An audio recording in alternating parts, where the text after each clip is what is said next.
Good afternoon, everyone. Welcome to the State of the Columbus Startup Community. My name is Chris Berry. I'm the president of OhioX, and we're so thankful that you are joining us today. This is going to be a fascinating and fun and engaging conversation throughout the day, and we're going to hear from so many different leaders from across Central Ohio and Columbus, from tech companies and startups, venture capitalists, and more. It's really a testament to what is happening in Columbus and the excitement that the tech and startup community are bringing to our city. For those of you that don't know, I am the president of OhioX, and OhioX is a statewide technology and innovation nonprofit organization. We are working to help build Ohio into a tech hub. The work we do is around connecting, promoting, and advocating for the tech community, the tech sector, and the tech economy in our state. Our work and everything we do is made possible by our incredible members. And so the members of our organization and those who allow us to do our work are Fortune 500 companies. We have startups, tech-focused businesses, hospital systems, universities, research centers, privately held tech companies, all doing amazingly innovative and tech-forward work. And each of them is helping in that mission of building Ohio into a tech hub. What's fun is today we're talking about Columbus and everything that's happening in Central Ohio. And I live here in Columbus, so this is my town and my city as well. But the work that my organization does is truly statewide. And so from Cleveland to Cincinnati and everywhere in between, we work with companies and organizations to help tell that Ohio tech story. Throughout the course of the year, going into next year, our work will help better connect cities like Columbus and Cleveland and Cincinnati, Dayton, Toledo, etc., with one another, because there's incredible opportunity, we think, when we work together. And so we really love telling that Ohio tech story. But again, today is about Columbus. If you want to learn more about us and our work, you can go to www.ohiox.org and learn more. We'd love to have you. Today, in the State of the Columbus Startup Community, is brought to us and really led by the team at Purpose Jobs. And for those of you that are maybe new or not as familiar with their work, it's an incredible company and organization that's really doing amazing work all across the Midwest, certainly Ohio included. They're the largest startup and tech community in the Midwest.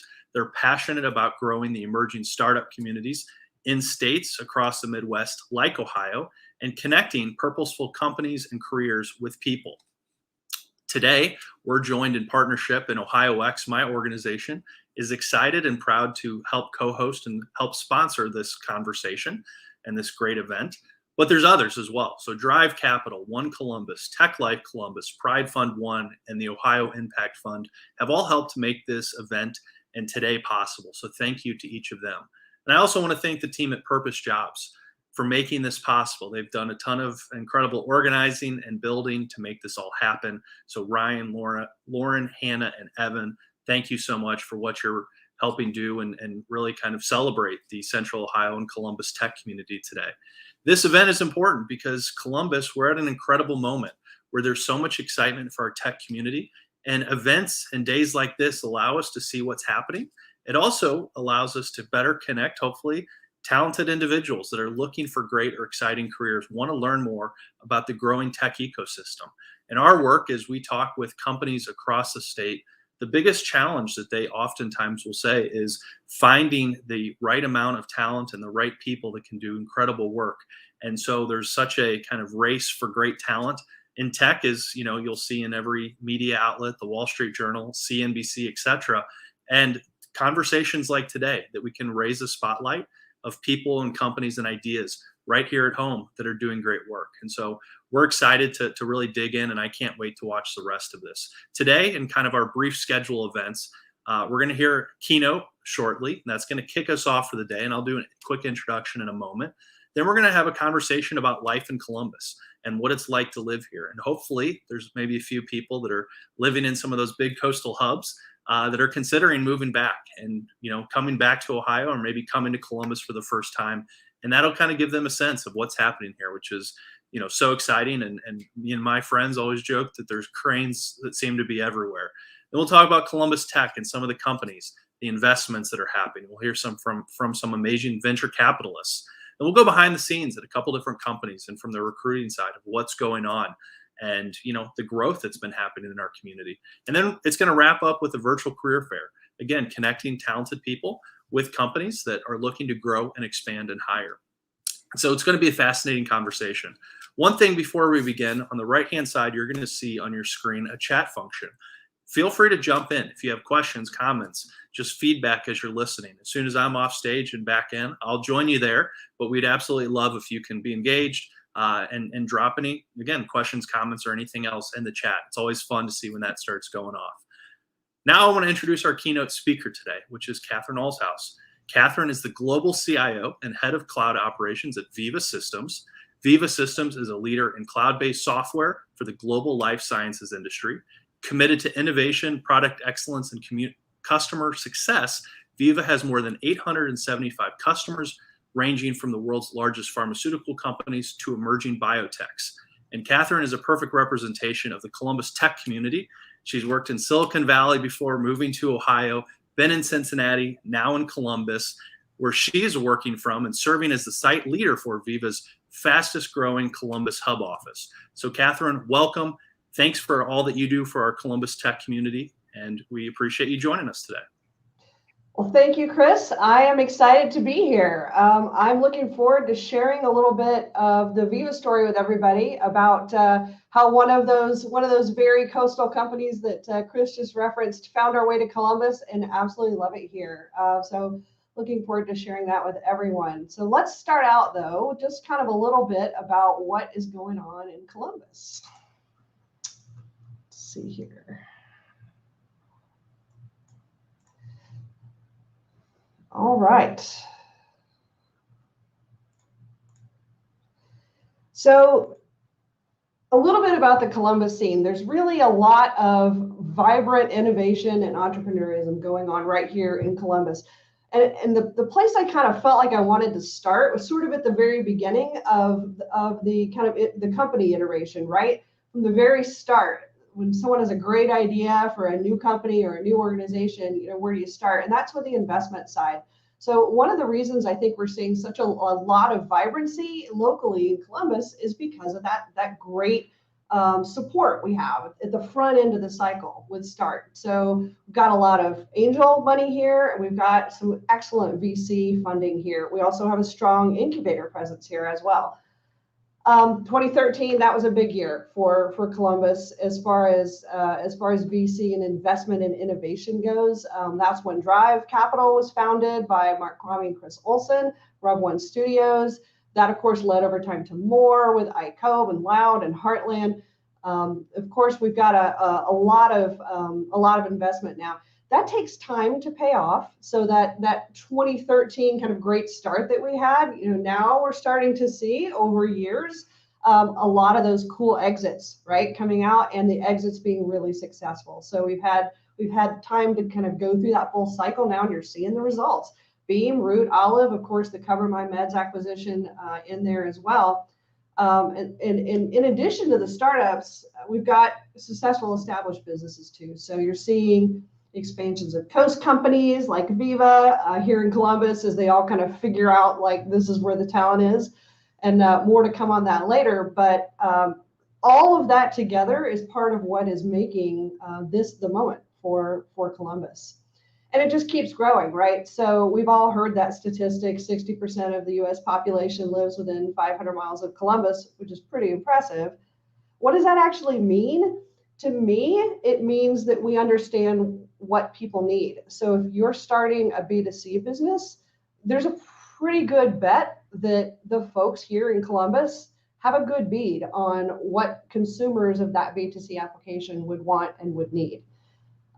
Similarly, 80% of the Fortune 500 are also within 500 miles of Columbus.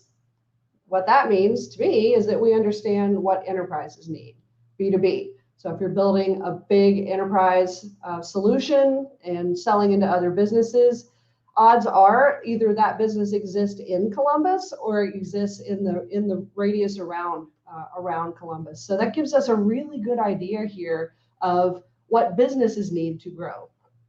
And the second thing I would also kind of point out, one of the things Veeva kind of likes to say when we're hiring is just go find people that are smart, nice, and work hard. That's really what we want when it comes down to it.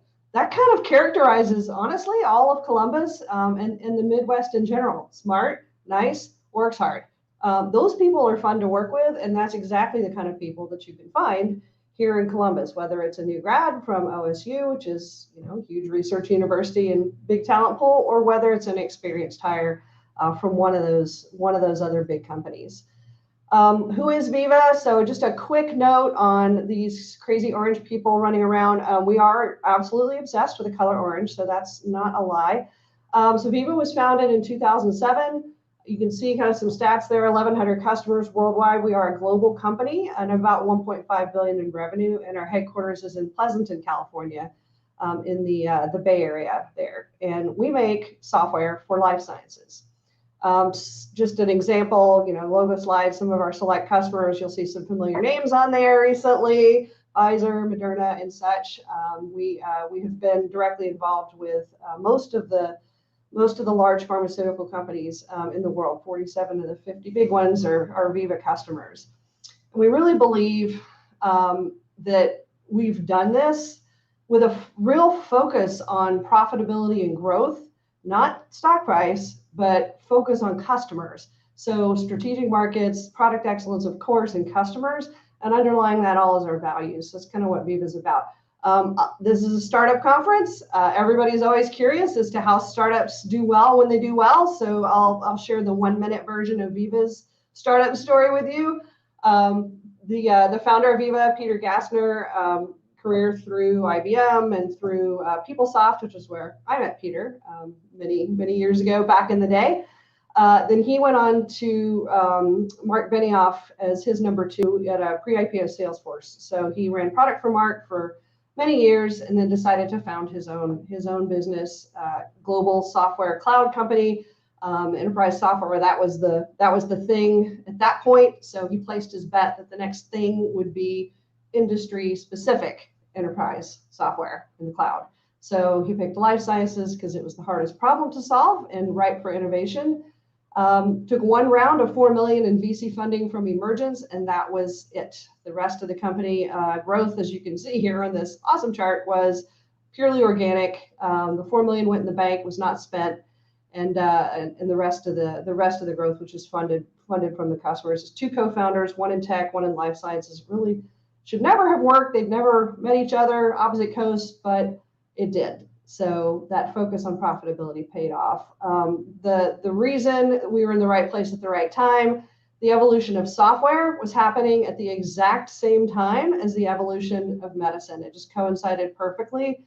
So you see the progression over time from small molecule medicine like hormones manufactured through chemical synthesis to large molecules and biologics like antibodies and versions of human proteins, and for cancer and autoimmune diseases. The first one actually was insulin, as an example. And those are manufactured living organisms. But anyway, the evolution of medicine exactly matching the evolution of cloud computing.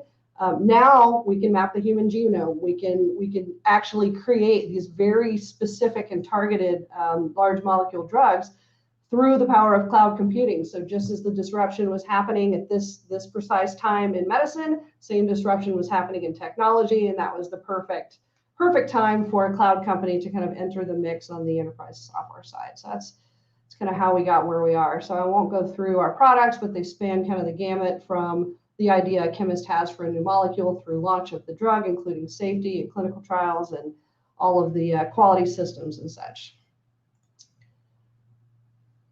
So one quick example of kind of our vision, we want to make digital trials 25% faster globally and 25% less costly. And our customers share those goals. For us, one of the proudest things I have learned about Viva, and I have experience with Viva in the last bit here, has been our conversion to a public benefit corporation.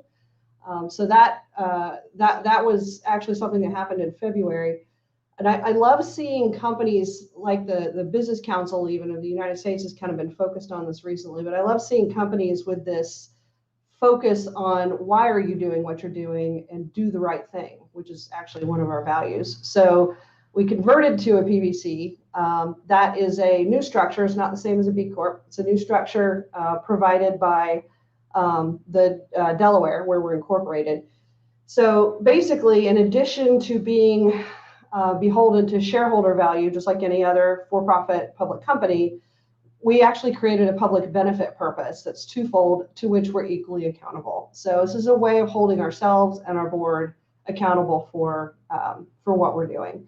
And our public benefit purpose is to help make the industries we serve more productive and to create high quality employment opportunities in our communities. So we actually put have great jobs right there in our purpose. Now that you know a little bit about Viva, let me tell you how we ended up here. So why Columbus? We talked a little bit about the startup and innovation culture, and that was absolutely a factor in why we ended up choosing Columbus for our big US hub here. We've got 38 offices all over the world, but very few large hubs, and only 3 that include general business for Viva. So corporate headquarters, Columbus and Budapest. The rest are focused on either a specific product or a sales and a services office. Here at Columbus, we have product engineering. It's a big deal for a Silicon Valley software company or any software company to move core product engineering outside of corporate headquarters. You have to think really hard about that. You have to look at where you're going to source. But we did that, and we're doing it right here in Columbus. So core product engineering, product support. We've got technical operations, which is all of our AWS engineers that manage our data center for our actual live product. All of our security team is here. My IT team is here, and finance, professional services. It's really a regional hub. We're not really an HQ-centric company. Headquartered in Silicon Valley, yes, but not everything revolves around the HQ building. So we looked at cities all over the country and picked Columbus. We worked with Jobs Ohio. They were a wonderful partner. And having that startup and innovation culture, having smart people, back to the smart, nice, works hard, that attracts other smart people. We like methodical thinking and quick action. We retain those, right, those core elements of our culture as we've grown. Talent pipeline, so lots of regulated industries here, which is absolutely great for advanced cybersecurity. If you worked in one regulated environment, you can learn another regulated environment. Same thing for developers and for our quality folks. There's a wide variety of employers here in Columbus, large to small, and we need all those types to work on our cloud products for our global customers. We also really, put a lot of value in the fact that Ohio State University is here. It was critically important to us. We used to recruit exclusively from Caltech and MIT, but we've expanded that significantly, and we love our grads from OSU and also from Columbus State, and Ohio University has campuses here, and lots of great schools. If you expand out beyond the radius a bit after that, you get a lot more. There's wonderful, wonderful education institutions here in Ohio, so that was a big part for us as well. Values, so I talked about a little bit about our conversion to public benefit corporation. Ethics are really important at Viva, and do the right thing is our very first value as a company, followed by customer success, employee success, and speed. Speed's a corporate value too. But those values that do the right thing, that resonated here as well. So we found a good match kind of for that value set in the Midwest here. The community is great. It's easygoing, reminds us a bit actually of our Northern California hometown. So there was another hit of fit there. I think that's working out really well. So just a view, we built a beautiful new office in our Dublin location, and I would love for folks to come and visit us. We're a little goofy sometimes. We also were named the best place to work in Central Ohio in our size category, so that was wonderful last year to get that. We have a ridiculous mascot named Vern who shows up at company events in his suit. It's a really fun place to work. We are hiring. We have 93 open jobs right now in the Columbus location, and all 1,000 of our open jobs worldwide. Most of those, 900 plus, can be done from anywhere. So please check out viva.com/careers if you're interested in learning more about what's open. Just to finish up here before we hand it off to the next section, what do I think is next for Columbus? Word's getting out. It's not a secret anymore. So more Silicon Valley companies like Viva are going to come here, which is great for everybody. The more the merrier, rising tide and all that. I think we'll see it from New York and Boston also. One of the things we say at Viva is focus pays off, and we're seeing a lot of calories invested in bringing innovation here by Lieutenant Governor Houston and by the great work Jobs Ohio is doing. They're traveling both coasts to spread the word. So I think we'll see that bear fruit. With Viva, it's not just individual contributor jobs with engineers and analysts. It's actually our leadership jobs too. So I think we'll see Work Anywhere change the way work happens in the U.S. I think that's really going to benefit Columbus as well. We'll see all kinds of jobs being able to be done from most places. And the innovation investment is in its rhythm now. We talked a little bit about that. There's more portfolio companies, which means the funders can take more risks, which means more payoff, which means bigger exits. So once that rhythm starts, we've got it going. So in the future, I expect lots of great things from Columbus. All right, so at this point, up next is our Life in Columbus panel, moderated by Shireen Agrawal, who is the VP of Business Development at Root Insurance and a board member at Experience Columbus. Thank you, Catherine. I'm excited to be moderating this next panel all about life in Columbus. As Catherine mentioned, I lead the business development team at Root Insurance. I am originally from Northeast Ohio. I also have spent time in Michigan, Boston, and California, was out there for about a decade, and then moved back to Ohio in 2017. So to get us started, we're going to start with a video and then dive into getting to know our panelists a little.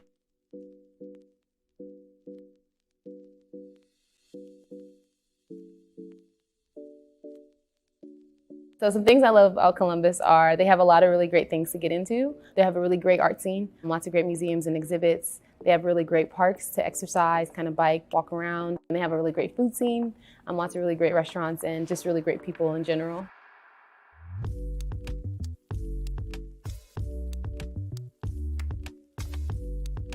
There's a lot of culture, there's a ton of great food. So I just really like the fact that you have that big city atmosphere.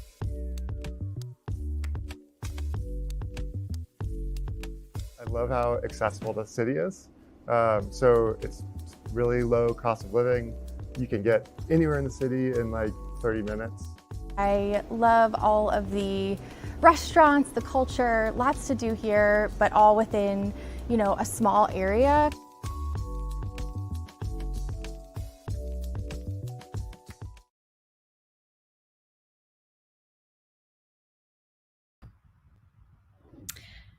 Awesome. So diving right in, would love to get to know our panelists a little bit better.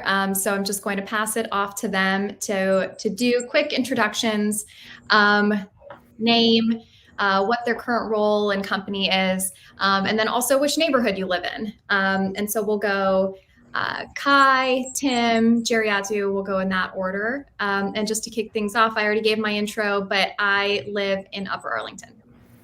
Kai, passing it over to you. Awesome. Yeah. So excited to be here. My name is Kai. I'm the co-founder of an early stage tech startup here in Columbus called Helm. And I've done a lot of stuff for the community through Can't Stop Columbus as well. And I live in Italian Village, which is right off the shore north. Great. Tim? Hey, my name's Tim. I run a company called Only in C-Bus, and I'm also the creative director at a startup called Pathwell. We're getting pretty big now, but VC-backed startup in robotics. Great. Jeriatu? Hi, my name is Jay. I am a product coach for a tech consultancy out in Berkeley called Industrial Logic, and I also double as the interim executive director for Black Tech Columbus. Great. So just shifting into a couple of questions, getting to know you a little bit better. So how did you find yourself in Columbus? Were you from Columbus originally? If so, what's keeping you here? If you left, why did you come back? Or if you're just completely new to Columbus, what attracted you to come back here? Yeah, so I think each of us have like really interesting stories here. I am actually from Wisconsin. I came to Columbus to study industrial design at Ohio State. While I was there, I got really invested in the startup entrepreneurship community around Columbus. I started school there in 2013, which, like Catherine said, was when everything started to happen. So it was a really exciting time to be here. And when it came time to start Helm, there was no better place to do it than Columbus. There's a lot of capital going around. There's a really, really supportive and collaborative community. And we are in just a perfect location to kick Helm off. Tim? I grew up here. My family moved, AP, American Electric Power, moved their headquarters from New York City to Columbus. So they're pretty far ahead of their time in 1980. My parents are both from the East Coast, New York City, both worked there and moved here. So I came with them, ended up growing up here. I, like a lot of kids growing up, wanted to see more, Columbus has a bad reputation around the country of being like a farm town or whatever. And I thought there's so many cooler places. So I ended up touring full time, joined a band, got to travel a lot, been to over 100 countries. And during my travels, I realized all of the positive things that Columbus had, and felt like it was getting a bad rep. So I came back in, I think, 2015. And I've been here since 2015. That's when I started Only in CUS. That's when we started building. But I grew up here, left, and then ended up coming back. Mm-hmm. And you mentioned that it was like a little bit of wanting to kind of show people or prove out what it is that Columbus has. What's something that particularly kind of stuck out in your mind while you were gone, of a reason why Columbus stands out as a place you wanted to come back to? Well, whenever I would meet people and they'd hear that I was from Ohio, they would always be like, "Oh, what, did you grow up on a farm?" or something like that. It was always the same thing. And so I realized very quickly that Ohio in general, but specifically even the big cities, like we're the 14th largest city in the country and growing very rapidly. Like my city was usually bigger than the person who was making the joke. And it wasn't like I needed to prove that I wasn't on a farm, but it was just like, I realized there was a lot going on here that wasn't we were getting recognized for the wrong reasons. So that was the main thing, was just like, man, there's a story here that's not being told. And I felt some ownership, growing up here. And that was like something that I just felt there was a big gap there that needed to be covered. Great. Thank you. Jay? Awesome. Thanks. So close to Tim, I moved to Columbus with my family in the early 90s as a kid. And I decided to stay. I'm very curious. I've always been very curious, like to get into do new things, meet new people, explore different scenes. And there's just always something for me to find, right? Like I've lived in Columbus on most of my life now, and I think I discover a new restaurant, a new event series, a new neighborhood every couple of months. So just a lot of opportunity in Columbus to just get into a lot of different things, whether it's your career or art or food, even theater. Like there's just always something happening or something to explore all over the city. And I live in Pickerington, so just east of the city. Great, thank you. So I think we touched on this a little bit, but Kai, Tim, would love to go a little bit deeper into just really why Columbus was the right place for you to start your company in. We've talked a little bit about like what about Columbus as a city has been attractive to you personally, but also for your companies, what makes it the right place for you to start your company? Totally. So, I guess in a way, Columbus was sort of the default option because we were already here, but we definitely had a lot of options in terms of like where we could go and build. I think the thing that really not only reinforced our decision to stay here, but also like made us extremely bullish on being in Columbus and building in Columbus was this crazy series of events that happened in 2020. Starting with the pandemic. I think there was a lot of anxiety around the community about what would happen to all the small businesses that, rely on walk-through traffic and stuff like that. And so, there were tweets sent out and press releases created and things like that. And like within a couple of days, I was swept up in this like crazy whirlwind of activity that became Can't Stop Columbus. And Can't Stop Columbus was this awesome community movement that ended up like like thousands of people ended up taking part in it to deliver all sorts of different projects, right? Whether that be delivering food, delivering masks, delivering concerts in the back of pickup trucks, to people who needed like a virtual hug. There's so much uncertainty around that time. There's so many questions about what would happen, and just seeing like literally thousands of people, instead of like sitting on their hands, like err towards a set of action and build something with no expectation for compensation or return or anything like that. Like that was a huge testament to this community, and it was a really, really inspiring thing to be a part of. That's really helpful. And I think like I've definitely seen that over and over again with the community. Everybody really dive in, is collaborative, and like wants to really focus on the outcomes, and actually kind of driving real change. Tim, would love to hear also from you. What is it about Columbus that makes it the right place for you to have started a company? It was kind of a, man, it wasn't like a choice per se as, oh, I want to go start a company because of Columbus. But I grew up here, I had friends here, and playing music professionally is a lot like going to jail. Like you go to this different world, and when you come back, everybody else, life has moved forward, and you're kind of where you went in. And I mean, there was a lot of great experiences in that, but it was kind of like that ended, not abruptly, but I hadn't really thought about very far in the future. And I was like, well, I'm from Columbus, I have connections there. I moved back to Ohio, and I started building an agency kind of at the end of the band world. And in order to get a job or to prove that I could do what I said I could do, I treated the account, the Only in CBUS account, kind of like a resume. So Columbus, I understood, and I was able to tell that story. So I built an account. I drove a Land Rover at the time, and I lived in Columbus. So I made 2 separate accounts showing that I could build audience around an interest, regardless of location, and then location with a variety of interest. And that location was Columbus. And so it provided a very diverse area with a lot of options and a lot of story to tell. So I could show clients, you're not going to hire an out of shape trainer to get you in shape. You're not going to hire a chef that eats Lunchables every day. You look for someone to prove that they can do what they can do. So I was going to these companies saying I can build their brand and tell their story online. And I was like, here's how I'm doing it. And so Columbus was just the place I knew the best to tell the story, which then, once I sold the agency, it evolved into, all right, there's even more that's not been told here. And there's a lot more that I can do with the community versus just, building this audience for the sake of showing that you can. And so it was a little bit of just right place, right time, but it ended up working out really well.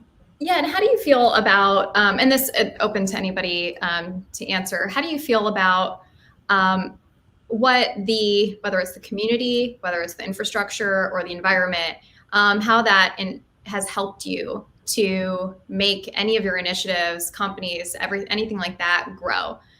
So in regards to types of talent, types of resourcing, networks, things like that, are there things about Columbus that have also kind of helped for your initiatives to grow? So Columbus has a very robust meetup community, and so just a large population of people who gather and meet and help each other and support each other through growing in their interests. And I think what's really unique about the Columbus meetup community is that it's very heavily supported by the organizations that are located here, right? Like it's very common to find companies that open up their general working spaces or fund food and drinks for local organizations based on tech and otherwise, and really encourage that community of people to grow and meet and build those connections with each other. And I think, down to like just as general as in I work in tech, and down to, as fine as, Ruby. I think there's like a Ruby movement every Saturday, right? So as far as resources, I think for me, that's something that's really unique to the city, because I know a lot of places sometimes that can be siloed or it's very like shut off or gatekeeperish. But as far as the Columbus tech community, there's a lot of support from people who exist in it and organizations supporting those people getting together as well. Yeah, that's definitely something I experienced as well. Just getting to know people. Some of the most like open to having conversations, but also then making introductions, making connections with like, hey, I think you'd actually really, enjoy talking to this person. And you kind of used the term gatekeeper and like not being that type of community. And I think that that's definitely like something that's very unique about this city and the people in the city. So, talking a little bit more about just kind of like why Columbus, as the world itself is also opening up a lot more remote work. People can kind of choose to work from anywhere. They can also choose to kind of move to a totally different city. And in some cases, whether or not that's even in the US itself, there's a lot more just flexibility folks are getting. I guess from your perspectives, why should somebody choose Columbus over another Midwest city, a coastal city, or even like another place altogether? Kai, I'll kick it over to you. Sure. So, I think when we think of cities, like the big thing that comes to mind is like ecosystem, right? Who is like feeding into this? Like, what are the kind of mechanisms at play that are like driving innovation, driving this sort of notion, this feeling of community? And I think to that end, Columbus is like super well balanced, right? Like, if you kind of like dissect a day-to-day life, we'll take mine. You go on runs in beautiful places in the morning. You can catch lunch, you can catch dinner at like really like fantastic restaurants. I mean, there's a great balance there. But then when it comes to like, living and working, things are affordable. And, this is the thing that I said before, and that I think has been like a refrain here. Like, people are really approachable. Companies are really approachable, and institutions, right? It's not hard to get a meeting to like brainstorm ideas with like really awesome people, especially, and like, I think this is a huge thing. If you don't have like very much of a reputation, when I was in school, who's going to talk to like a college kid about stuff? But like, there was so much of that, like, non-patronizing type of like, yes, your idea is legitimate. Let's explore it. And, these are people that like you should connect to. Like Jay was talking about, that robust meetup community where you can go and network and make really wonderful connections with people. Also, I think I've seen it on the internet that like everyone is from Ohio, and this is definitely the case. So even if you like live here and like go travel somewhere else, I traveled to Shanghai in China like a couple of years ago, and I was waiting in the customs line, and I like look around and I see just like a bunch of people randomly wearing like Columbus or Ohio State like clothing, and like this was not a flight from the Midwest. It was like completely random. I just think like there's always like that aspect of common ground, and like humble building. It's really awesome. And one of the things that you, and I think we've all been touching on a lot here, is how is that there's so many, like once you actually meet people, you can, really great collaboration. Feel free to reach out to anybody. What's like one suggestion for a person that you'd make to get started on that? If they don't know what to do next, they want to get more involved, they want to meet people, what would you suggest they do? I think honestly, just like joining like one of the Slack channels and going to one of the meetups.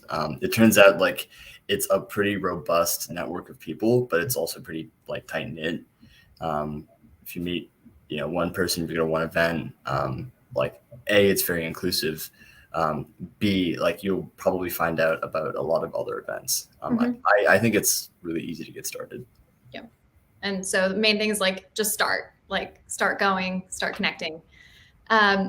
Jay, kind of going back to that question around like why somebody should choose Columbus when they can kind of choose to work anywhere right now, given a lot of the remote work options.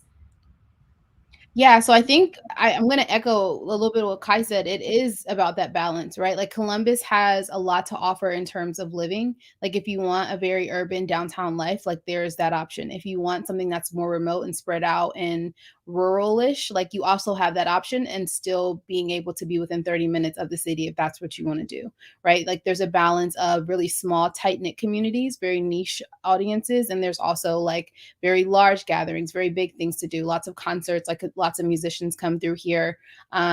And it's very accessible. The city is very accessible within itself, but also I travel a lot and it's very accessible to other parts of the country. Like it's like, Chicago's 5 hours away, Atlanta's 8 hours away, like New York is a 2 hour flight.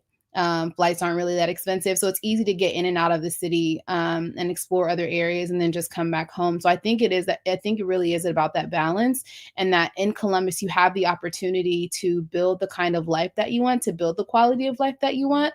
And the cost of living keeps it within reach, right? Like, so you don't have to be a millionaire to be able to build the lifestyle that you feel comfortable in. Like you can live a very good quality life on a salary here. So.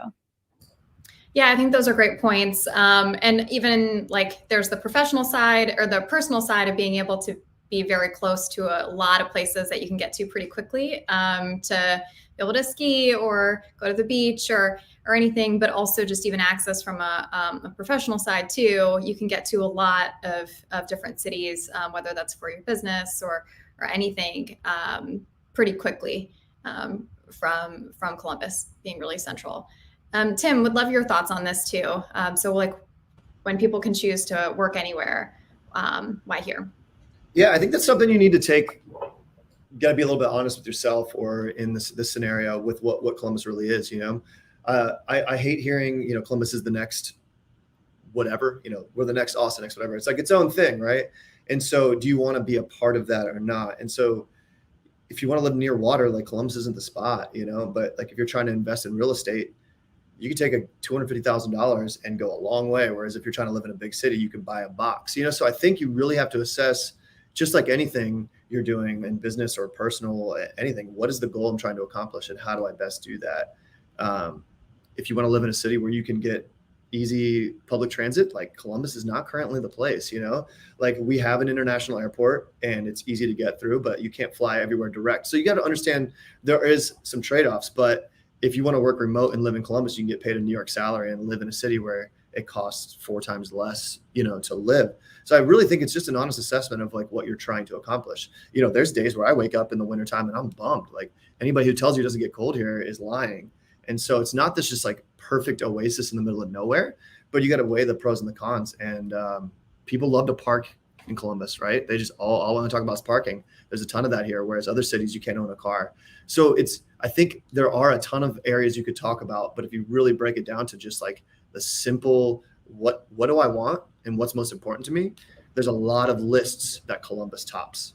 And most people base it off of how much does it cost to live that place, And we have increased a lot recently, and there's a lot of complaints about that. But we were really, really cheap for a long time. I worked in Soho for a year, and the amount that I was just spending, and that's one thing I don't want to rant, but like I would walk to our office and there's 4 of us and we'd get juice. And if it was my turn to get juice, just like cold press, like $65 for 4 juices. So it's not just the cost of, my Soho apartment, it's the cost of trying to eat and stay alive in that city. So whereas, there's comparisons in money, but it's also easier. And I don't think that we have a lower quality, but it's easier to stick out in a place like this. Everybody is trying to do something in certain cities. And in Columbus, if you do your job well, or you do your thing well, I think you can get further quicker. So really just if the thing is, where should I live and why should I live there? Basic pros, cons, what do you want? What's most important? And look at that. And so I think we, as a city, win in a lot of the very basic areas of that pro con. Yeah, I was thinking back to also, I lived in San Francisco for a while, and there was all these like kind of hidden costs that would keep racking up even just beyond like your rent and parking or anything like that. It was like also if you parked in any way wrong on the side of the street, even like turned your wheels wrong on a hill, you were getting a ticket, and you were getting a ticket like very, very fast, and it was very expensive. So all those things definitely rack up. Yeah, it's very brutal. And I think also the point though that you made to be like very realistic. I've had a lot of conversations with folks that were like, should I consider Columbus? And you can't gloss over things like the weather if they're coming from a place that doesn't have a strong winter. But you can talk a lot about like what the other things are as well. And for some people, they actually love the seasons. And so like really kind of what works for that person, how to get kind of like a full rounded picture. And you can save up money because you're not paying $5,000 a month and take a trip, right? Or the cost of, there's other things that you can do. It's just being aware of that and figuring out. That's the biggest thing I figured out as my journey has gone. Like, what is most important to me? And a lot of times, quality of life is at the highest thing. And so, just you're gonna be the happiest. Right. So quickly before we also kind of go into our last question, would love like, what's that gem of a place, whether it's a restaurant, a coffee shop, an outdoor spot, a park, that is like your hidden gem or just like your favorite place in Columbus? Jade, do you want to go first? Sure. So I personally love Upper Cup Coffee Shop. It's a small coffee shop on South Parsons, just south of Broad Street. Just amazing coffee. They roast beans in-house. They feature a different local artist on the wall every month. A lot of times you have the option of purchasing the art.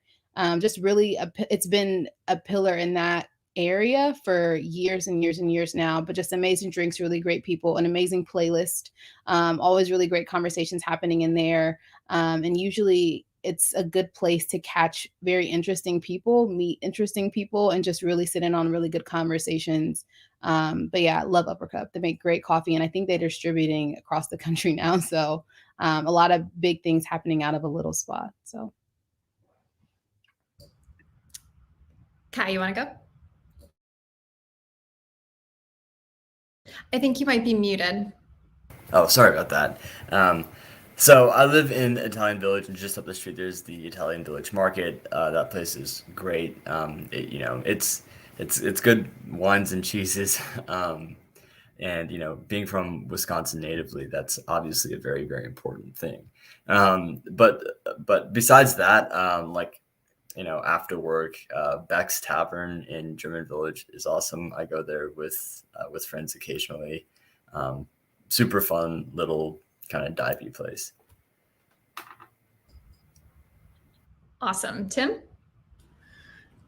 These might not be as much hidden gems as they are just things I'm addicted to right now. I like pastries, donuts, cookies, and the just standard glazed donut from Buckeye Donuts it's like untouchable. And Line Cup cookies, dude, they're only open on the weekends, and that I thought I was bummed about that, and I think it's turning out to be a good thing, so I can not eat it every single day.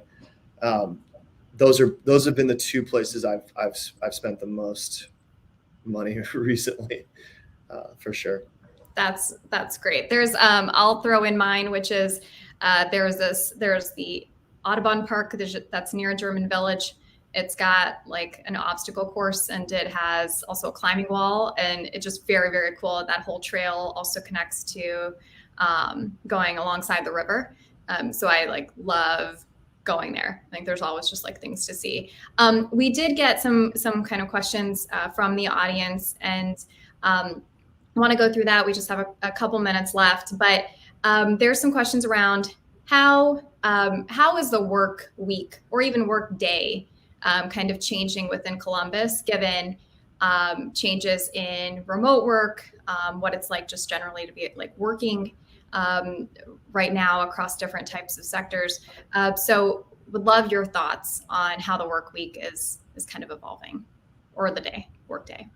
I can speak, I guess, from my experience in that world. I'm very new to the corporate structure or whatever. Like the job at Path, when I started, that was my first real job.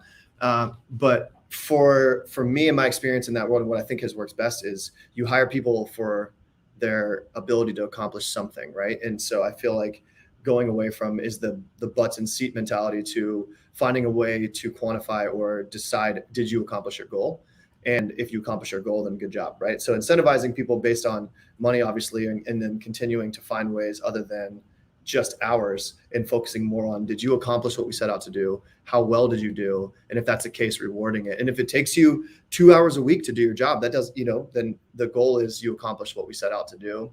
And I think, at least in my experience, some people don't want to adapt to that, but in my experience, people are coming along to more of a, what have you done and what have you accomplished versus how many hours did you spend in a chair, which I think is absolutely the way it should be. And if you want to get the best talent and you want to get the best results and be as efficient as possible, that's the way, that's the direction.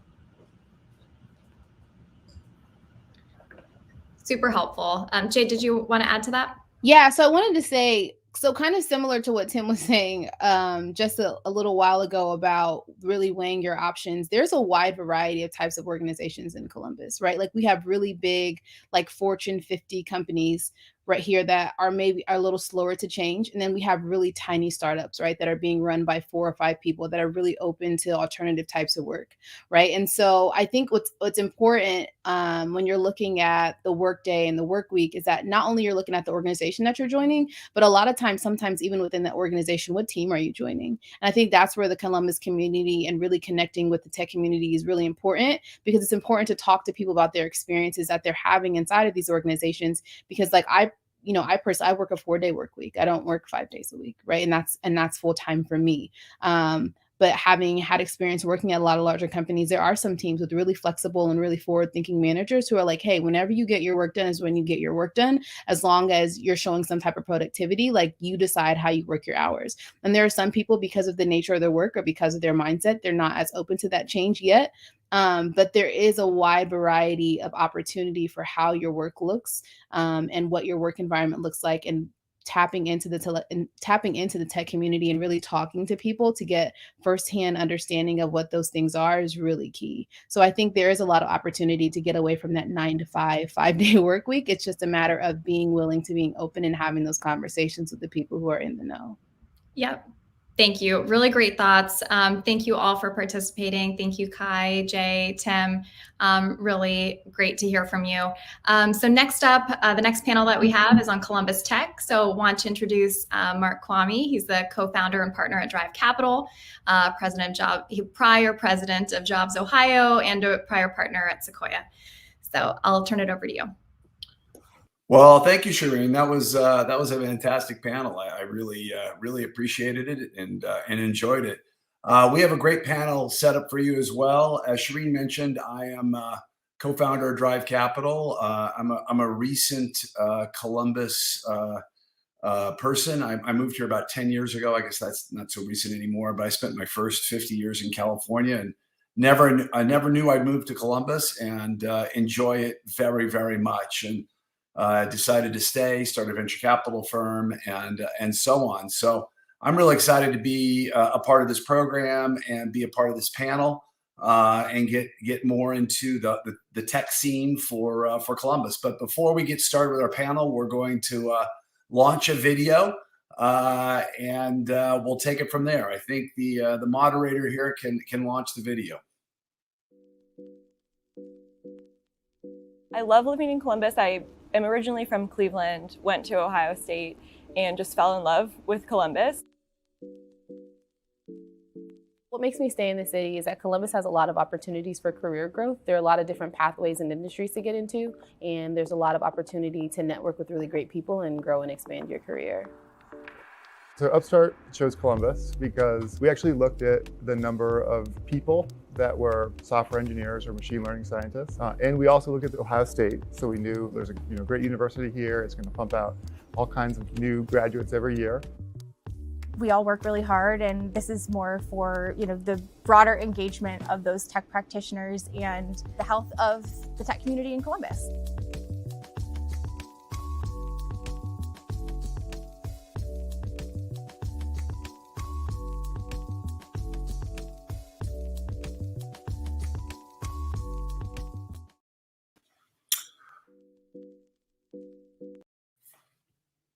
Oops. Okay, I'm back. Well, thank you very much for that. I look forward to working with this panel. We got a great group of folks, and I'm going to ask each one of them to give a brief name, rank, and serial number, a little bit of background about themselves. And I think I'll start with Denzel. Good afternoon, everyone. Glad to be here. Mark, it's so good to see you. And before I even get into introducing myself, when you said you're recent and I was like, wait, he's been here for at least 10 years. So you're no longer recent. And I think that's a great thing about being in the Midwest and being in Columbus in particular, is that no matter how long you're here, you always seem like you're meeting someone new, learning something new about this place. And so sometimes length of time starts to melt away.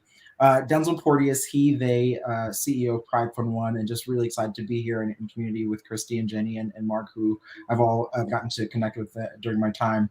As CEO of Pride Fund One, I really just get the opportunity to work with a dynamic group of folks who are working to uplift and invest in LGBTQ ventures and entrepreneurs. Really ensuring that that micro percentage of venture capital dollars that currently goes to the LGBT community is expanded and grows over time. So again, glad to be here and glad to be in community. Great, thanks, Denzel. Christy. Good afternoon, everyone. Hi, Mark, Denzel, and Jenny. It's great to be here with you all and hope to see you all in person sometime soon. So Christy Campbell, I head up operations for Rev1 Ventures. We're an investor startup studio located here in Columbus, and pretty simply, we're here to help startups scale and corporates innovate. Before joining Rev1, it's already been 7 years ago, I spent the previous 20-ish working in tech companies, mostly very early stage data integration software companies, and most of them venture backed. So really fun to be able to be working now with dozens of companies who are trying to do amazing things here. One of the questions that you all asked in the pre-read was what suburb do we live in, or what part of the city do we live in? I'm in Dublin and excited to be in a community where we're raising our 2 teenagers. It's close to Honda, where my husband works, and I think it was just last week that the city of Dublin was named the International Economic Development Organization of the Year. So that's big, and makes me pretty proud of not just Columbus, but my part of the world up here.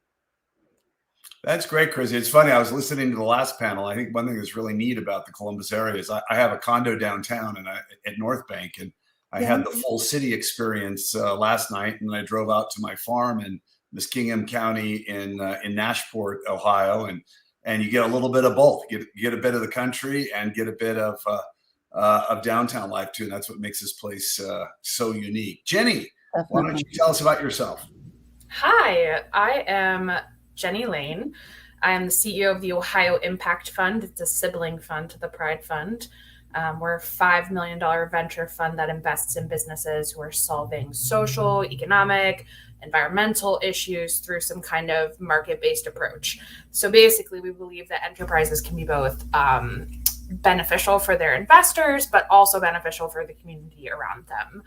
I started in nonprofit fundraising, then dug into kind of the democratization of access to private investment that rose up after the 2012 Jobs Act, connecting non-accredited investors to startups through equity crowdfunding, which is actually what brought me to Columbus.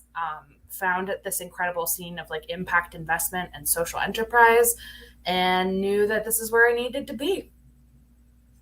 That's fabulous. Jenny, and what part of Columbus do you live in? I'm on the south side. So I'm in South Central Commons, a little bit south of Nationwide Hospital. Fabulous. What about you, Denzel? Where do you find, where do you call home? Yeah, I forgot about that part. So when I moved back from San Francisco, and I say moved back because I moved to San Francisco in 2006. But when I moved back here in 2012, I first moved into the Short North area. Italian Village, then sold and moved over to Victorian Village. So now I'm in the Victorian Village area. Fabulous. Well, I was thinking, so I think as a start, as a quick question is, tech is now ubiquitous. I mean, as many of you know, I grew up in Silicon Valley, and I was fortunate enough to see it grow from literally nothing to, I remember driving down the road one day with my family to church, actually, and I look at this company called Apple Computer, and I tell my dad, who would name their company Apple Computer? What a dumb name. Well, that's how smart I was as a 16-year-old. But now tech is everywhere, and I'm curious on kind of how you guys will look at the Columbus tech scene, and when I talk about the scene, I talk about, entrepreneurs starting new companies. I talk about, the ability to scale new tech companies here, the ability to attract tech workers here. And how does that compare and contrast against some of the other cities in and around the Midwest? And maybe, Christy, why don't we start with you, since you've been doing this a while at Rev One?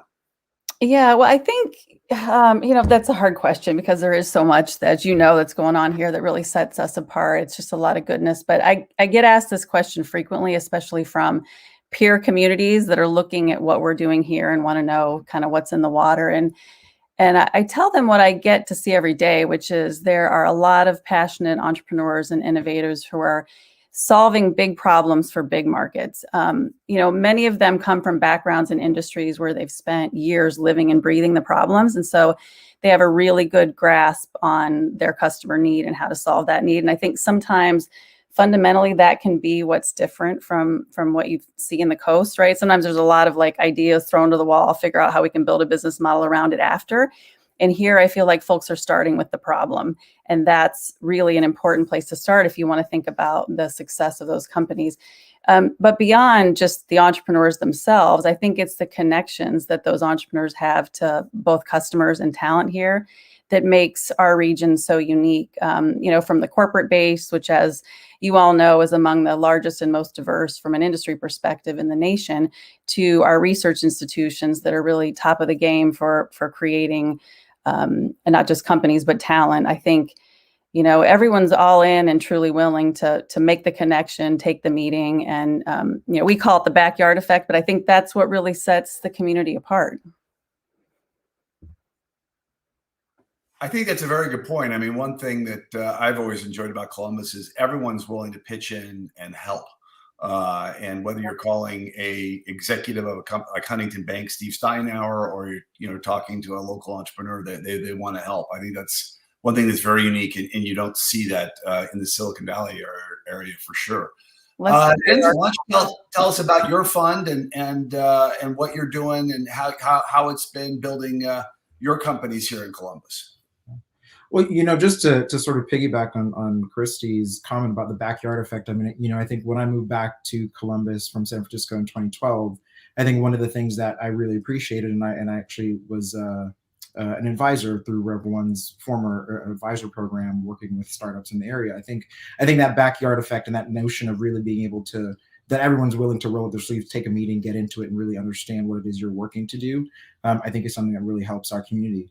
And I think is sort of really the spark for why we decided to create the Pride Fund here in Columbus initially, was that we realized that here in our community, people would be willing to answer the phone to really think critically about how we could create not only revenue in terms of really finding investable companies, but also return in terms of uplift and impact in our community.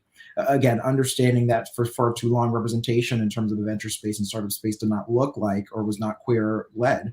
And so thinking that here in Columbus, again, because we have that backyard effect, that you're willing to sit down and say, hey, let's really think deeply about how we can uplift a community that's not traditionally represented. So I think not only is it the notion of we want everyone to be successful, but we also want to make some sort of additional impact on that success. I think on the coast, oftentimes it has been the sort of representation, repeat representation. So the folks who've done it before are always going to be the folks who do it again.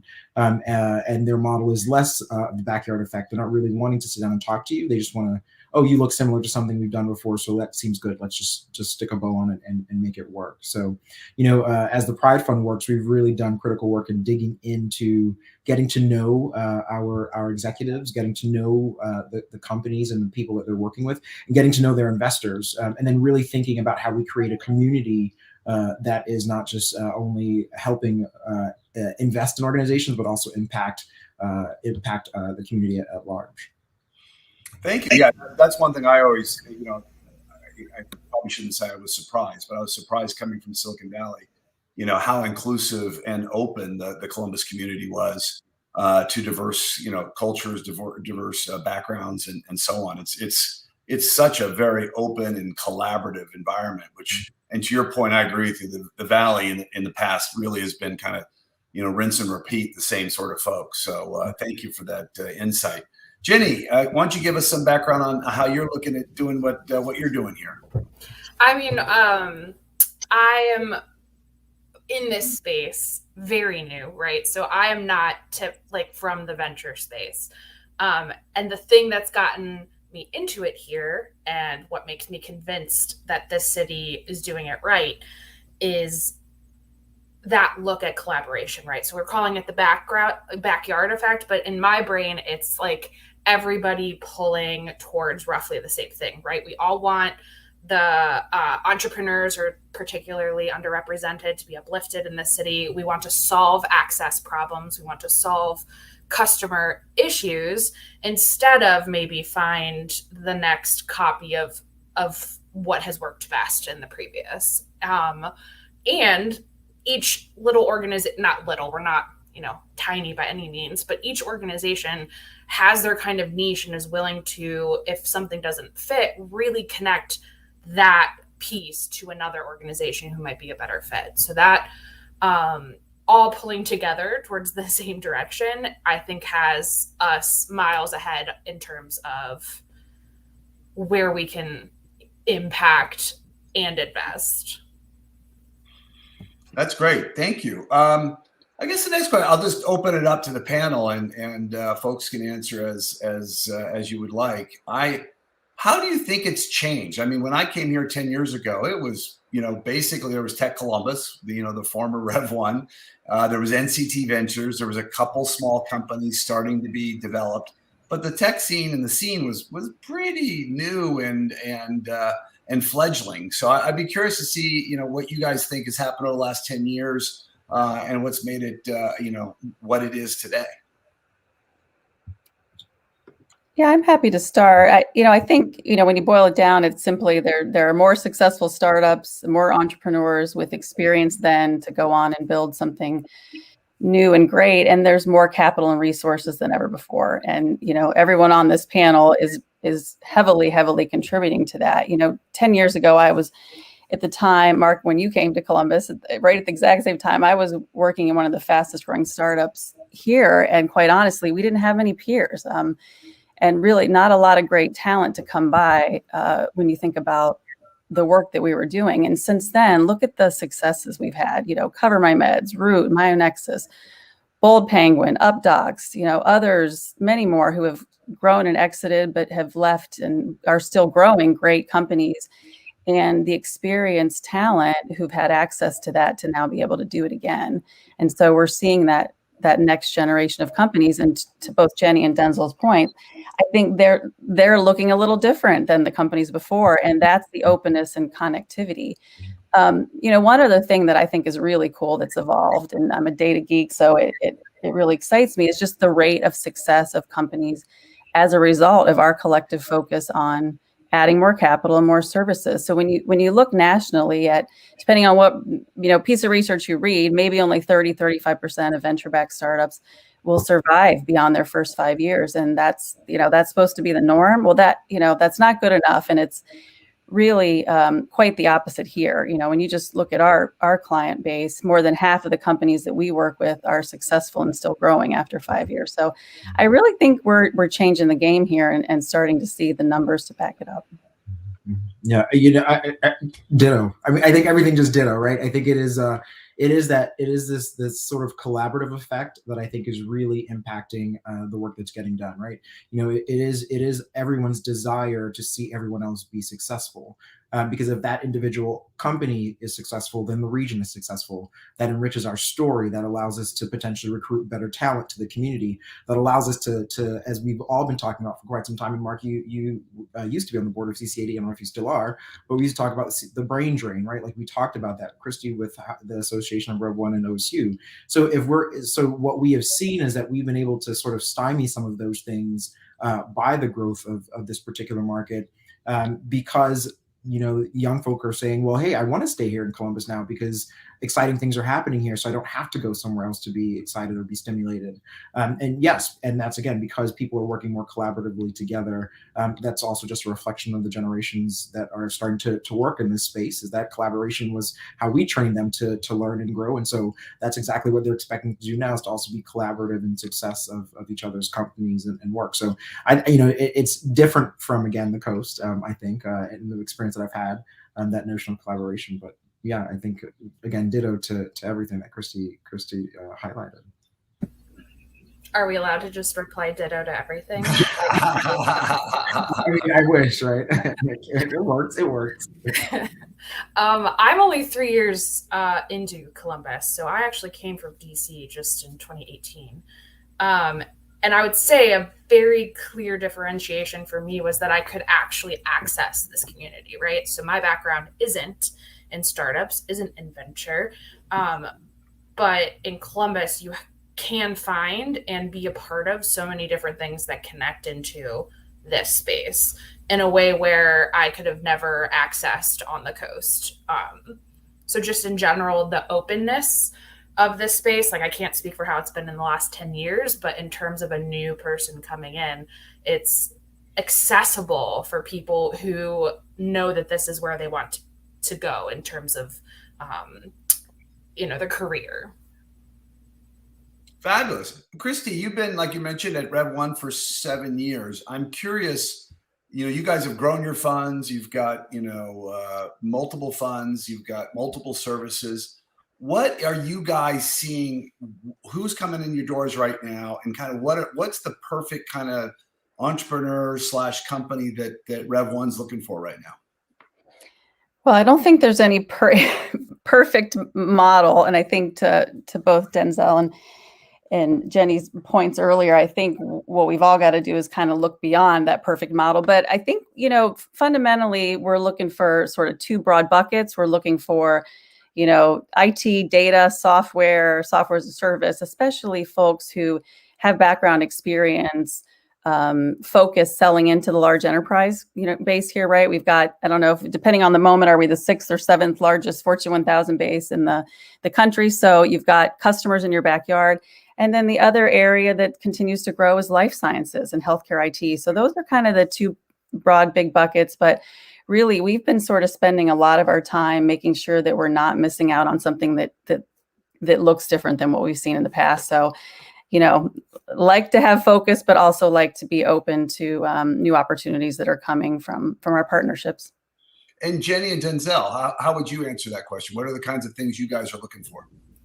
Well, specifically for the Ohio Impact Fund, we're looking at impact as bottom line, right? So you have to have some form of significant economic impact on the state of Ohio.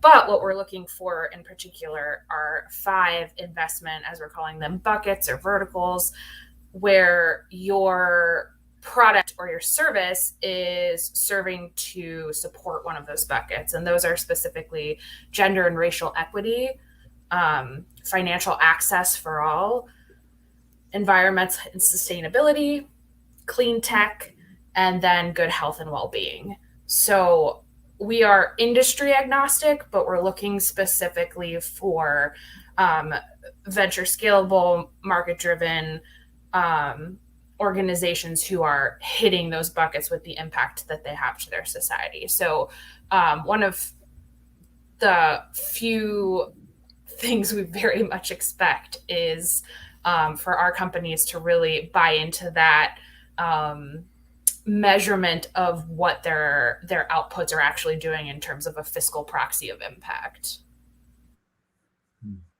Denzel? And I think much like Jenny, our fund is industry agnostic. We are identity specific, is what I like to say. Are looking at really focusing on LGBTQ queer identities who are the leaders of the organizations or ventures that are particularly serving the queer community. And then we're looking at what we can really do. Of course, we want to see a return on that particular investment. We're also looking on return on uplift. And uplift to us is this notion or understanding of is the product or is the story of the investor something that we think should be heard, seen out in the community, something that we want to be able to tout as being able to impact and be an impactful story on appropriate representation of the queer community in venture or just in business in general. And so it's been great. We are able to invest and look at tech, but also look at some food industry as well. So I think it's again, industry agnostic, but identity specific. Great. Well, I've been given a question from the audience for me. So I usually don't do this as a moderator, but the question was, why was Columbus the city for Drive Capital? Why is the middle of the country worth investing in? Well, I think we talked about the second part of that question. Why is it worth investing in the early part of this discussion? I mean, tech is infiltrating all industries, all places, all areas. And as that Economist's cover page said, data is the new oil. We really are. The whole digital experience is prevalent in all parts of our lives. And so I see this happening everywhere. And like I said, I was very fortunate to see it in the very beginnings of the Silicon Valley area. But now it's, anything from farm tech to food tech to insure tech to fintech, everything is being permeated with technology. And the reason why I think Columbus is a spectacular area is one thing I learned when I was running Jobs Ohio is you put a pin in Columbus and you take a one-day car drive, radius, we are within about 50% of the GDP of America and about 55% of the population.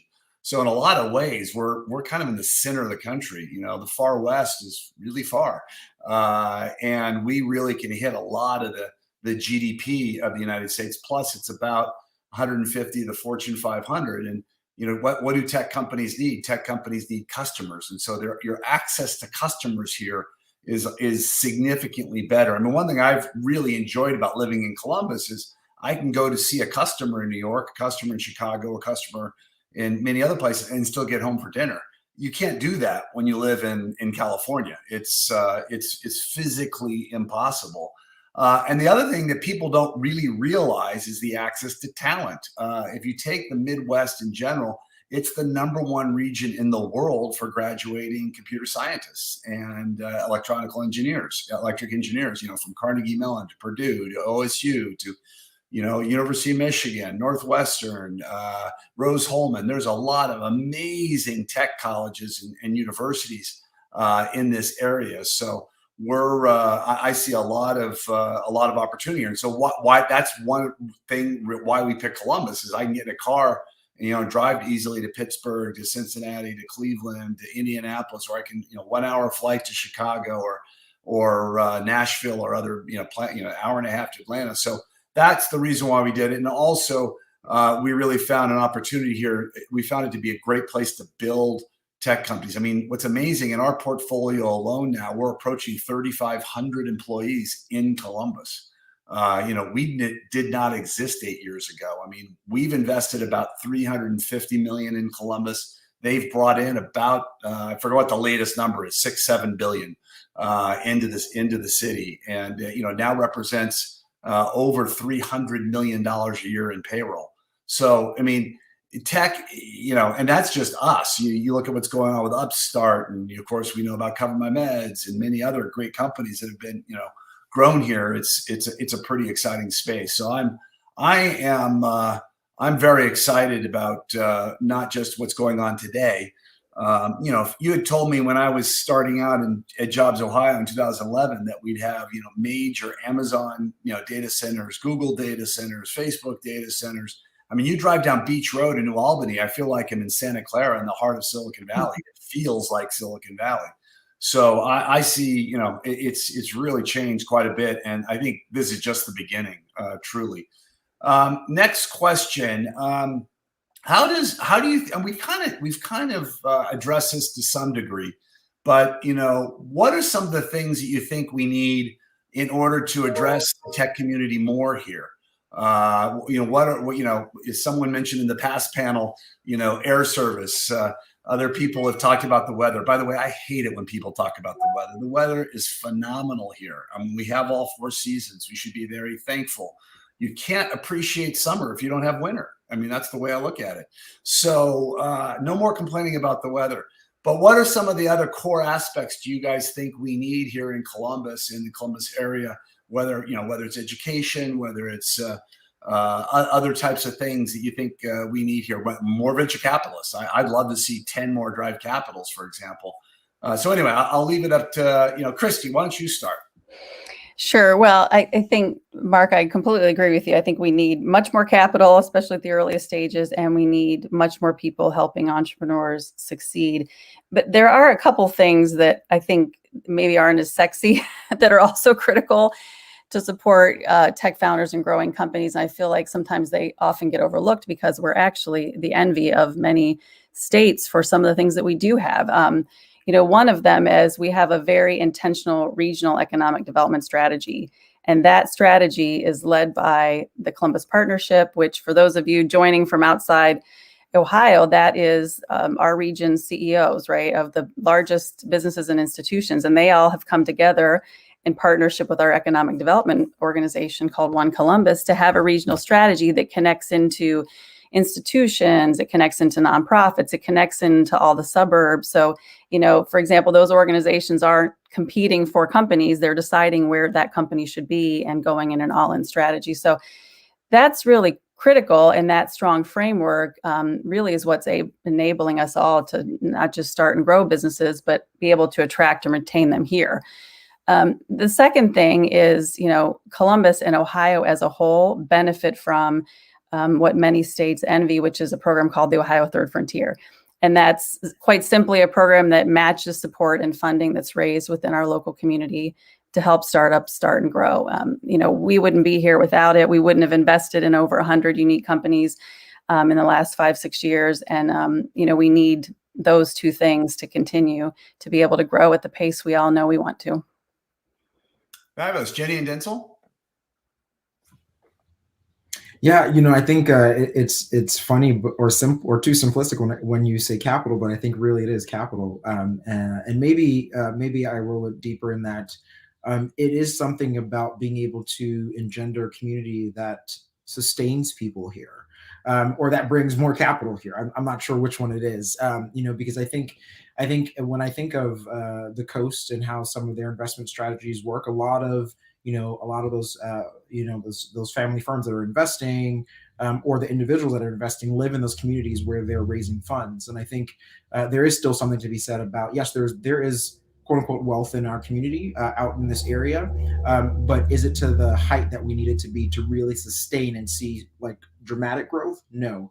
And so what we are finding is that a lot of our fundraising efforts and even our just simply our fundraising efforts, you're leaving the area here to find some of those funds to energize people to be here. So I don't know. I think maybe it's oversimplifying it by just saying money, but really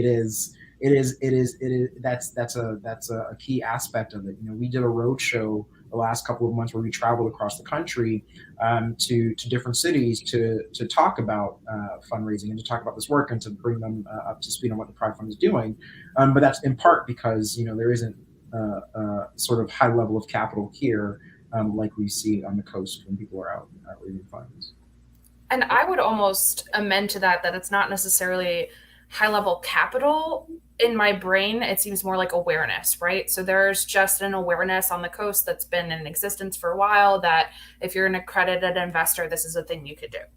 And I don't necessarily know that awareness really exists here in Ohio overall. Certainly more so in the cities than it does elsewhere. But it's that fact that there are people who could be LPs and investors and interested in your fund, and at the same time they have no idea that this is a thing that can happen or a thing they can do with their money. I think in general the lack of understanding and the lack of education for the venture space is kind of missing here as well. Yeah, one thing, Jenny, I don't think a lot of people realize, but the legislature in the last budget just passed a new law saying that if you invest in a venture capital firm and that firm holds the stock of a company for more than five years and it's based in Ohio, you pay no income tax on it. They're really trying to get people to invest in, future industries, which I think is really, really smart. So we're about here to wrap things up. And one final thought would be is what do you guys, when you're either attracting someone here or you are telling them they should really consider moving here, so they've kind of, taken the next step, what are some of the things you'll say? And I'll say for us, our hit ratio is very, very high. The hardest problem we have is getting people on airplanes. Once we get them on an airplane and they land in Columbus and they see what's happening in Columbus, and we literally have kind of a guide to Columbus on all the cool things you can do, our ability to, attract and retain and hire these folks is very, very high. But I'd be curious, tell me your secrets on what you guys do as well. Jenny, why don't we start with you?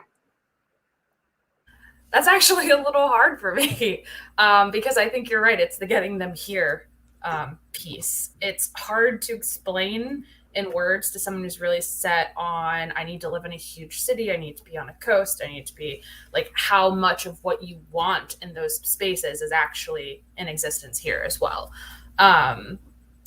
But other than, like you said, getting them here and getting them in person, what I try to talk to my friends and family who are thinking about moving back is like, just one, the support of the community that is, that Midwest feeling of you say hello and people are helpful. And there's just something so connecting about this city that you don't get when you spend, a decade in DC or LA or New York or San Francisco. I think, we spend a lot of time attracting talent to our companies. I think we've got 270 jobs open right now across 60 companies. So, it's hard. The thing that works for us though is, you really have to have a connection to the Midwest, and you really have to want to impact a company, right? If you don't have those and you're just looking for money or you're just looking for, whatever the thing is, it has to tie into the company. And I think the icing on that cake is it's a great place to live and work and get involved. And the folks that we're able to attract to companies, they know they're going to be able to have a bigger impact because they're connected into what the company's trying to solve for. And I think having that connection and tie into the culture and the impact that the company's trying to, to impact in their industry is really necessary to get folks to, to change what they've been doing and where they're headed. It's all the things that have been highlighted, but honestly, I was an admissions officer. I recruited students to a number of colleges across the U.S. and we always said the same thing. So once you get them there on campus, they fall in love. But you have to compel them, and oftentimes it's an individual or a thing. And so I think what we do and do well with the Pride Fund, and what we have seen, is that we compel them well with an individual or a thing. They get to know us well enough to trust us to say, I'll get on a plane and I'll come and see what it's about. And so I think that's the beginning part of it. Because again, you're right. Once they get here, there's no question. I love this place. I love how I get to know people. I love how they connect with me. I love how when they ask me, how are you doing? They really want to know how you're doing, right? Like, once they get here, they see all of that, but it's the compelling thing. And I think what we have seen, the compelling thing has really been us, our story, our energy, our ability and willingness to connect with them and take the time to make a relationship a real thing. It goes from a simple email communication to a phone call to a Zoom call, and I think that has been made the difference because they realize that someone is willing to invest time and energy in them, even if they don't think this is where they should be. And then again, once they come visit, well, it's never really a question. Well, that's great. Just one thing I'd sum up on that. We were attracting a top tech guy, CTO of a company we all know, and he had made the decision that he and his family wanted to move out of the Bay Area, and they were looking at companies in Austin, companies in Nashville, and companies in Columbus because he thought those were the three emerging areas that he should take a look at. And he says, I go to Austin, and Austin's kind of at the tip of the wave. It's about, the wave's already crested, it's high, it's moving, and, so on. Nashville's kind of, the wave is, it's in the middle of the wave, if you will. And he says, what I really like about Columbus, and the reason why I'm going to come to Columbus, is that at the beginning of the wave. I can feel it, I can see it, and I can be part of it, which I thought was kind of a fun way of kind of looking at, what's going on in our region. So first of all, I'd like to thank our wonderful panel for your thoughts and your time. All three of you did a wonderful, wonderful job. And thank you for everything you're doing in the city and in the tech community. And it was great for me to learn more about what everybody is doing. And with that, it is my honor to introduce Elio Harmon. Elio is the Director of Strategic Programs at National Church Residencies, and he's going to lead a panel on behind the scenes, and he's doing some really, really cool stuff. So Elio, I will hand it over to you. Mark, wonderful, wonderful job. And to everybody on that panel, Denzel and Jenny and the rest of the squad, Christy, you guys did a wonderful job. That was so interesting. I'm excited to be here. Look at my panelists, all gorgeous people ready to get this thing started. I'm ready to have fun, guys. We want the chat room engaged and going crazy. 614 Startups Nation, my name is Elio Harmon, host of the 614 Startups Podcast, Columbus's #1 source for startup news and interviews. It is my pleasure to be your moderator this afternoon. I am joined by a distinguished panel of guests, a veritable who's who of HR leaders to take us behind the scenes of some of Columbus's fastest growing startups as they shed light on their approaches to recruiting and retaining talent and building great workplace cultures. I am joined by AJ Sorskoff, VP of Talent Acquisition at Lower, Ken Evans, VP of Talent Marketing at Viva, Tim Hill, Candidate Experience and Recruiting Manager at Root, and Tyler Sparks, Senior Technical Recruiter at Finite State. Give the people a wave. Welcome, guys. All right. Well, in a moment, I'm going to give these panelists a minute to introduce themselves by giving us a bit of their professional background and the neighborhood they're currently in. But listen, guys, Purpose Jobs came all the way from Detroit. We got to give these folks a Columbus welcome in the chat. I need the chat to go crazy right now. We need to trigger the algorithm, all right? I need the 614 Startups Nation to represent in the chat. If you know that Columbus is the #1 city in the world, the #1 startup city in the world, I need you to put in the chat C-Bus #1 like it has in my name there, my title, all right? Put that C-Bus #1 in the chat while we give our panelists an opportunity to introduce yourself. So we'll start with AJ, we'll go to Tim, then Ken, and then we'll round it off with Tyler. Go ahead, AJ. Well, first and foremost, Elio, you can tell you're a pro at this. Hard lead to follow, but my name's AJ Schwartzkopf. I am Vice President of Talent Acquisition here at Lower. Really, the past 10 years have been spent in talent acquisition and recruiting, both on the agency side and then also leading in-house teams as well. What else? Oh, in terms of where I live in Upper Arlington for the past 5 years. Great job. Great job. Thank you, AJ. All right. What did we say? Were we going to go to Ken next or were we going to go to Tim? Ken, take it away. Sure. Hey, can you guys hear me okay? Yes, we can. Great. Well, thanks for having me. I love the energy. My name is Ken Evans. I am I run talent marketing at Viva Systems, a little different than talent acquisition. And Viva Systems has an office outside of Columbus in Dublin, which is right next door, about 200 people. And we make software for global life science companies. And we're hiring like crazy. We're about 200 now, and hopefully we're going to double our size in the next 2-3 years. I actually currently reside just about 40 miles west of Boston, Massachusetts. But I'm actively involved with the Columbus team and trying to just generate some more awareness for Viva and bringing people into the state, bringing people into Viva. Like everyone else, we're hiring a ton of people, technical, IT, finance, legal, everything. So excited to be here to listen, learn, and hopefully share some things myself. Awesome. Tim and then Tyler, please. Awesome. Thanks, Elio. I'm Tim Hill. I am a manager of recruiting and candidate experience here at Root Inc., local here in Columbus. Similar to AJ, I live in Upper Arlington and have for the last 4-ish years.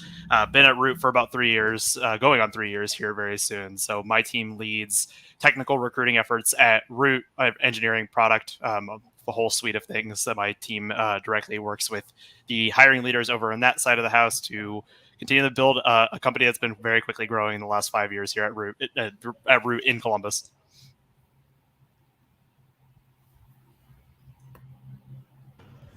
Sweet, I'll round it off. My name is Tyler Sparks. As mentioned, I'm senior technical recruiter here at Finite State. We do IoT security, and I come from security, I guess, from a recruiting standpoint. I always lean into it. I'm based out of Denver, Colorado, here in the West. And found Finite State, just kind of poking around. We're talking about kind of a wave of explosion happening in Columbus. And I think we're about to have some fun here at Finite State with that too. So I'm excited to be here.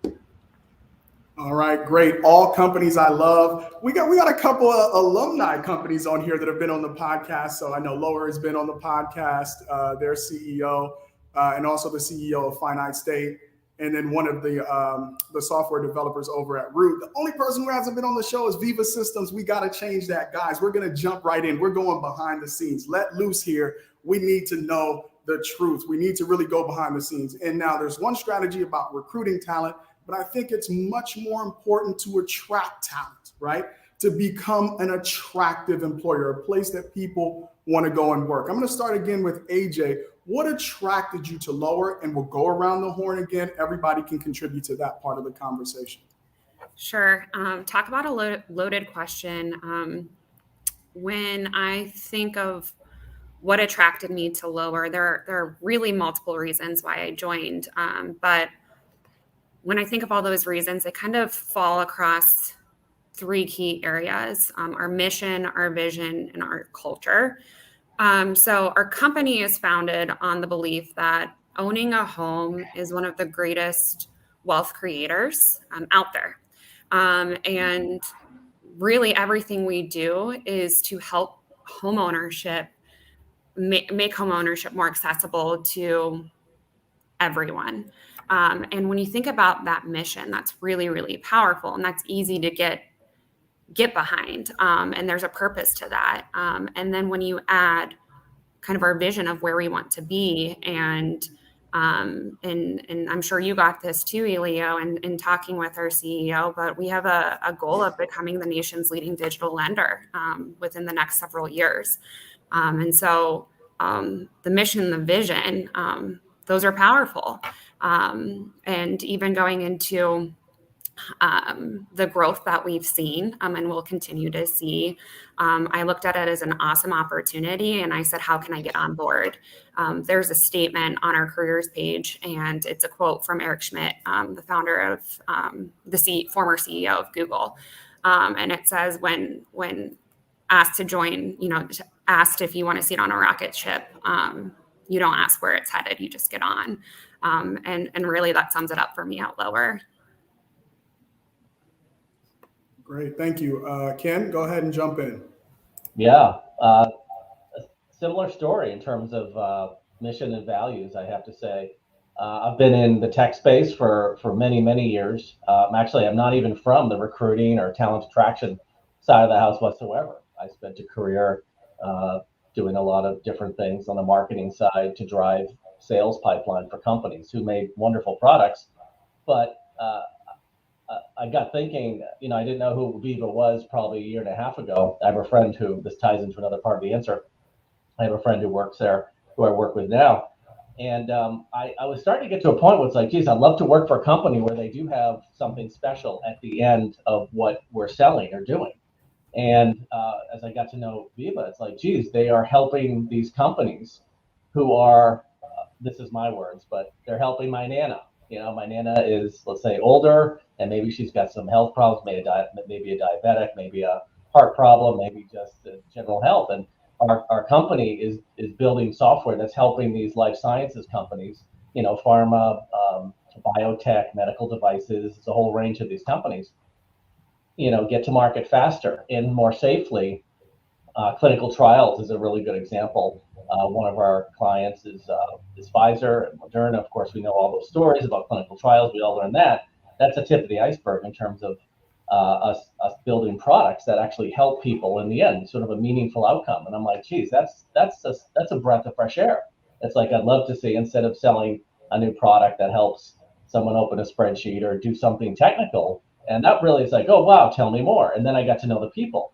And I didn't know the brand very well, which is interesting because our company doesn't do a lot of your typical brand advertising. But once I got to see the people, they shared the same passion for the mission and the outcomes of the company. And I think that was it. That was it for me. I was watching our core. We'll talk about this later, but our core values are really strong about employee success, customer success, speed, and just doing the right thing. And I can unpack that a little more later on, but those were the primary things that really got me to come on board. And it's almost been a year, and it's all been true. It's been fantastic. All right, well, I got to jump over to Tyler, right? Because Viva publicly traded, Root publicly traded, Lower on its way to being publicly traded. Maybe not, who knows? But I got to switch it over to Finite State because he is selling that rocket ship in an industry that has a 90% failure, right? Maybe you guys are talking about something quite different at Viva Systems now, trying to get people to join your startup where Tyler might be, Tyler at Finite State might be talking to people and trying to gauge their risk muscle. When you're that early on and you're searching for talent, what are some things that you look for in the employees that you're attracting? Because it takes a very special kind of person to get on board early on. What are you seeing in your world? And what are some other characteristics? Maybe it's risk, the kind of the comfort level with risk and getting on board to something just getting started. And what are some other things that you look for in successful candidates early on in the startup? Yeah, great question. I agree. I mean, Series B company, it's, there's a lot going on.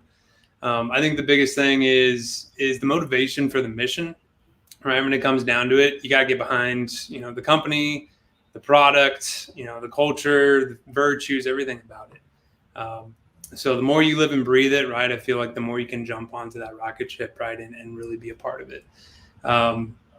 The other part too is it's, startups can be scrappy from time to time, right? And you got to embrace that. If, you're coming from companies with structure and staying in your lane, this is going to be a change of pace. And it's something, I've always latched onto, wearing multiple hats or building the airplane while you're flying it, right? There's a lot of different ways to say it. But you learn a lot of different aspects about the business. You learn a lot of different things about yourself. I think people that are learning or wanting to kind of get out of their comfort zone, right? Have that risk, learn something new. I think it's, are some of the qualities we look for here at Finance State. That's awesome. And then Tim, I mean, you guys are at a scale now where you're competing for talent, not just for local talent, right? You're not just looking here. Root has offices around the country, and you guys are competing for talent with people who could just throw money at the problem, right? Where does that balance come into play between how much you can afford to pay the top talent that you want to recruit, and then how much of it is really about the other intangible things, like everybody has been talking about, the values, the mission, et cetera. How are you guys approaching that competitive environment at Root?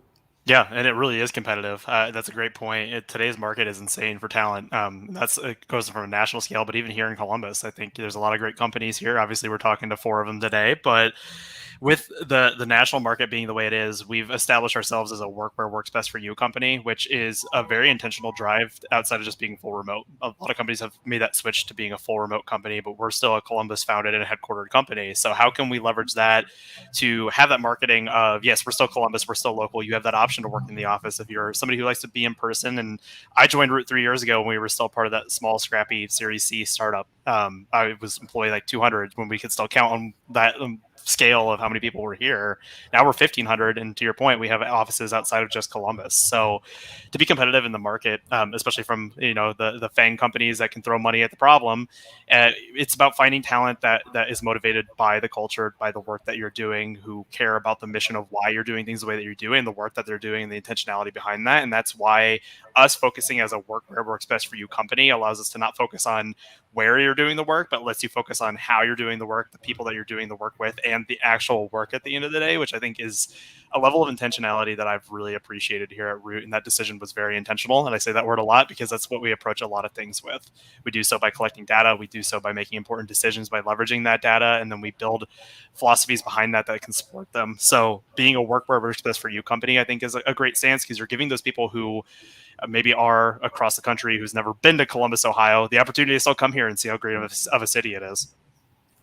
Yeah, and every generation has its crisis. So for those late 90s companies, their crisis may have been 9/11. For those mid 2000 companies, it was the Great Recession. And it feels like for our generation of startups, it is COVID, right? It is the 800-pound gorilla in the room. I want to go over to Ken and talk about COVID's impact on the work that you do, recruiting talent, and then what the future of work at your company might look like in the aftermath of COVID.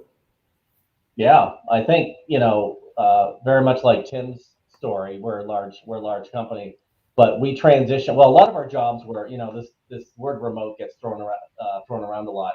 And so what is remote? Everyone's unpacking that now, and it depends where you go. It's like, oh, remote. Yeah, we do remote. If it's kind of like the old Model T example, right? You can have any color Model T you want as long as it's black, right? It's like, what's remote? It's like remote to some people is coming 2 days a week or maybe 3 days a week, and it's Tuesday and Wednesday.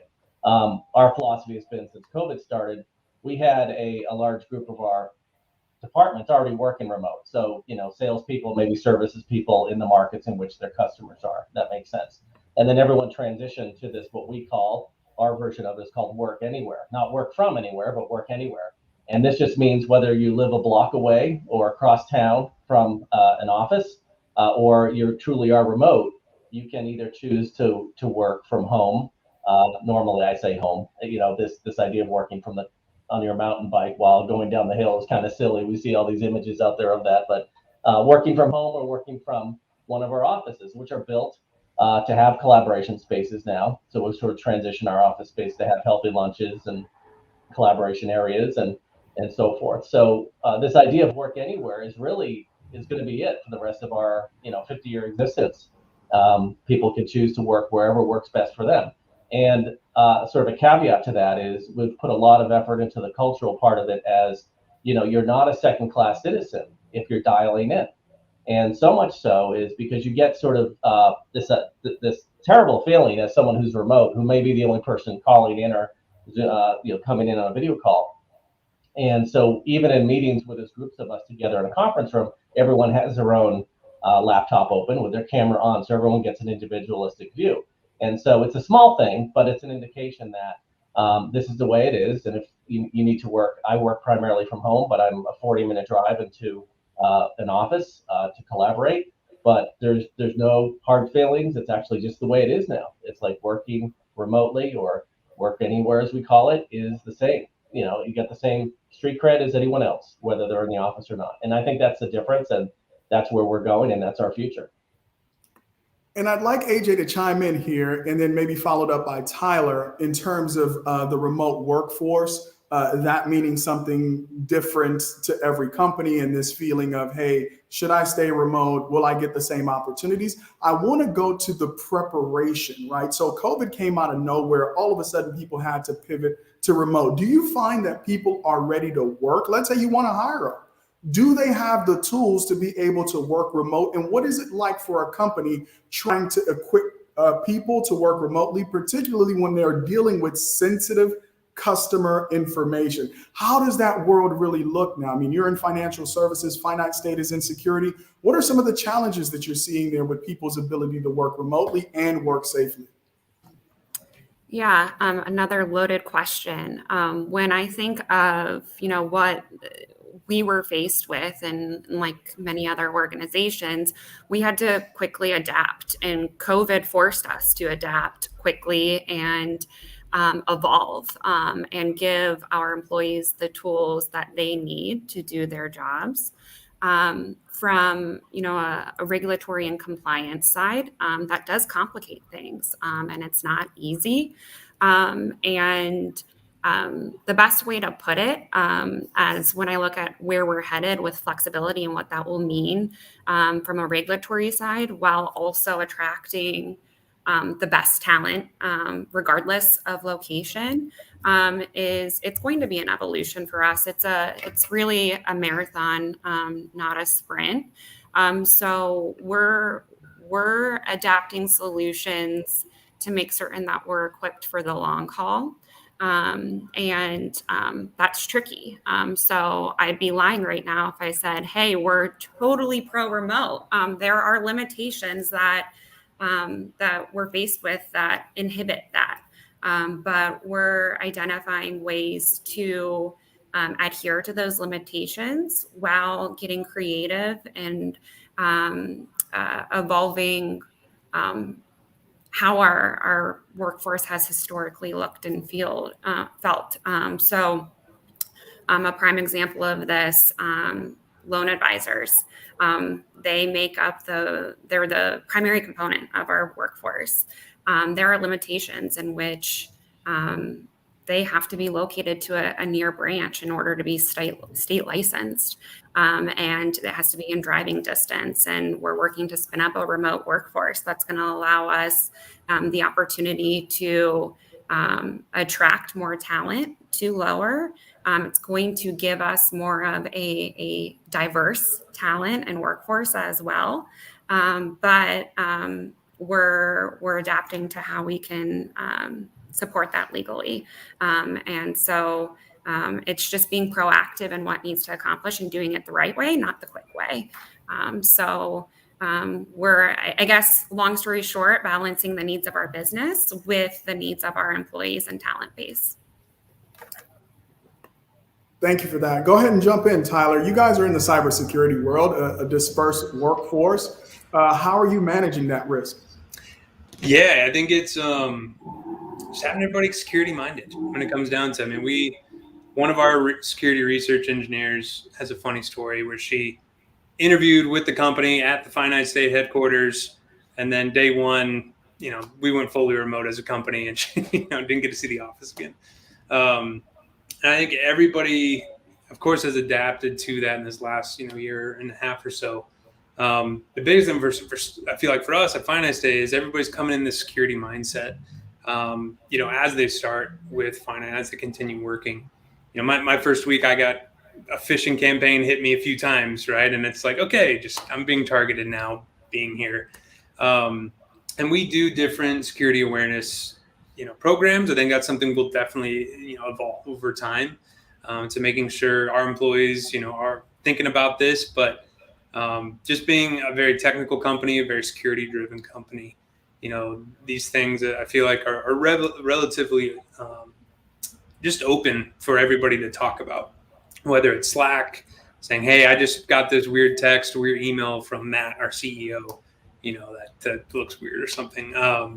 Everybody jumps in and talks about it. So I think there's just this community around, keeping the company safe.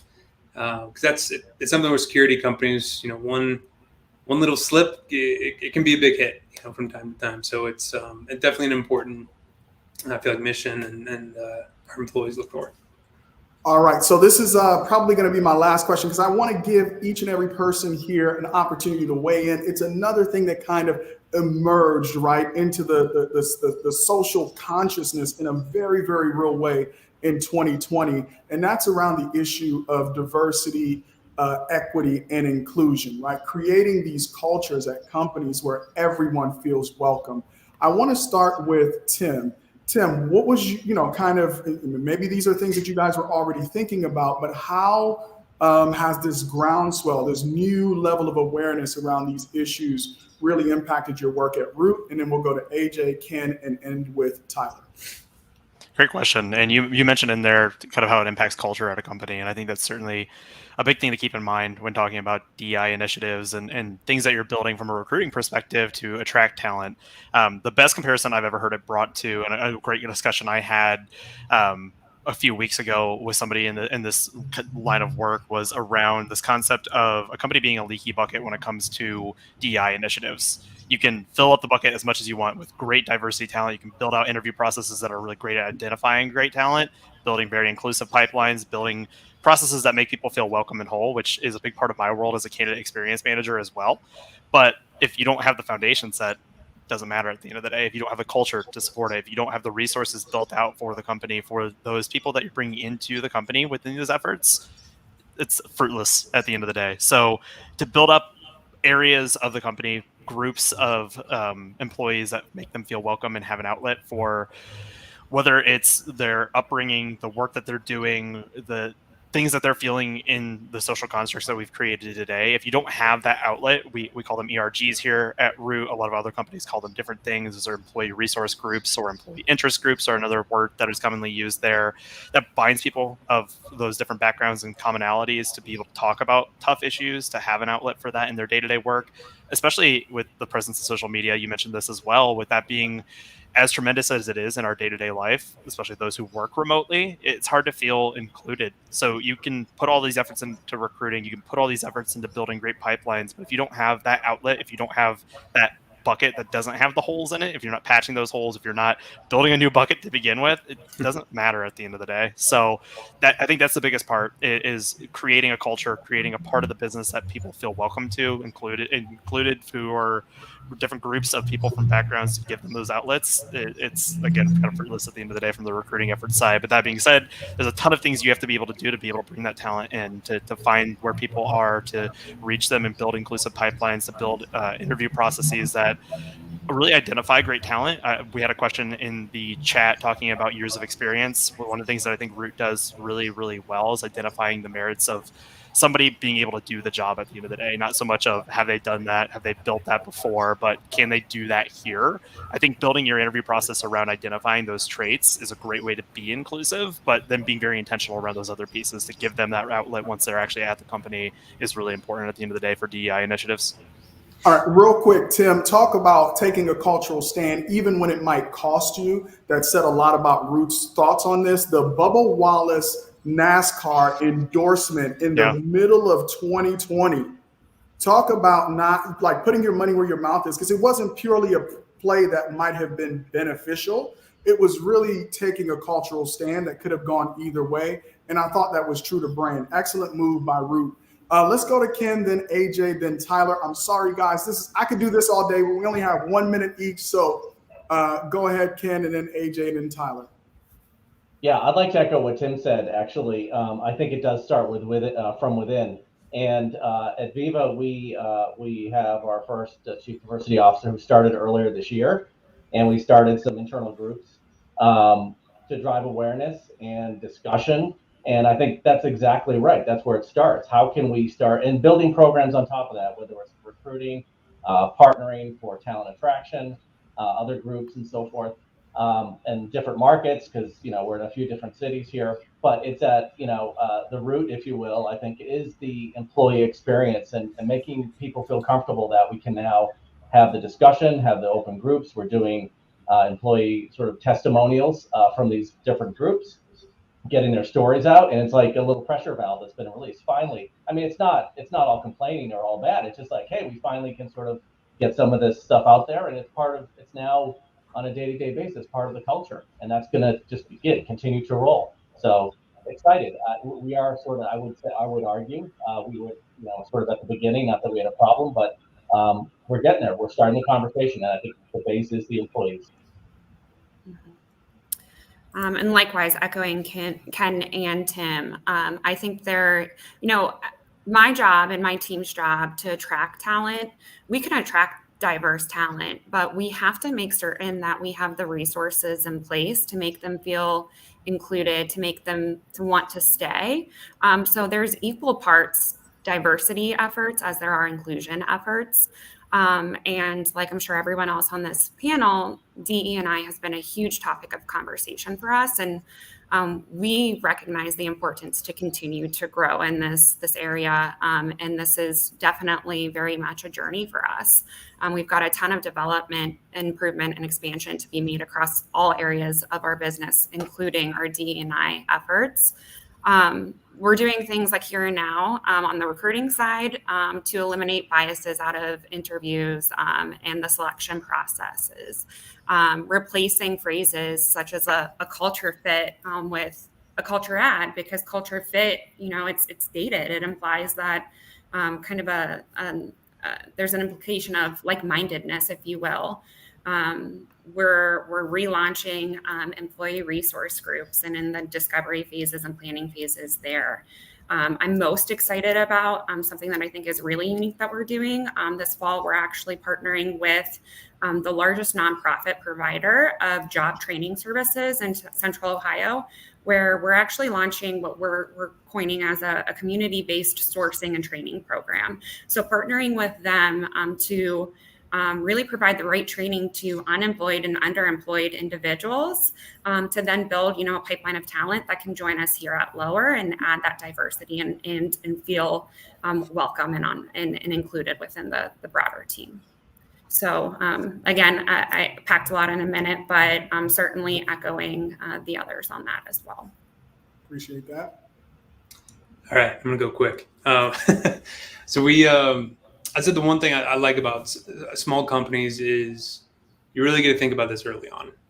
And to kind of echo, like Tim, you brought this up of building the program early, living and breathing it, including the employees around it to really bring it in, to the culture, to the community.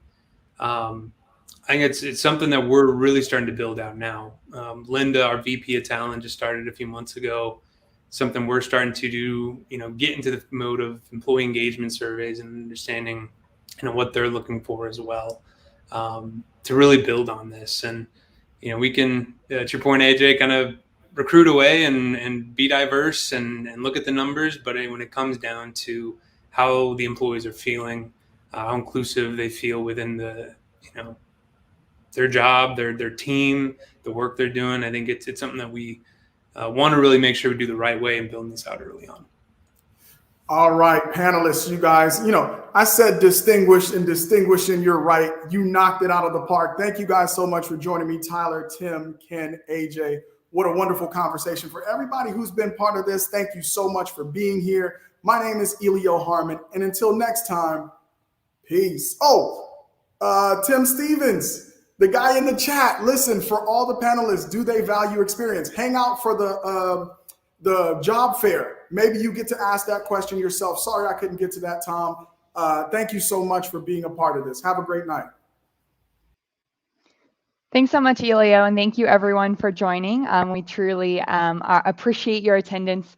There are a couple of posts in the chat regarding the career fair, so be sure to check that out. You can also find instructions at the bottom of the purpose.job/events page. But log into the app and that will get you started. You'll be able to review, apply to jobs, and also jump in rooms with any participating employers who have open chats. Thank you so much to all of our speakers, to our panelists, to our moderators. You all have truly created an awesome experience for our attendees and really helped hype up the great things that are happening in Columbus. I also just want to thank our partners one last time. They were OhioX, One Columbus, Drive Capital, TechLife Columbus, Pride Fund One, and Ohio Impact Fund. You all did exceptional work getting us connected with these great speakers and panelists, and we really appreciate that support on that front. But thank you all so very much. We hope you have a great rest of your day, and thanks again.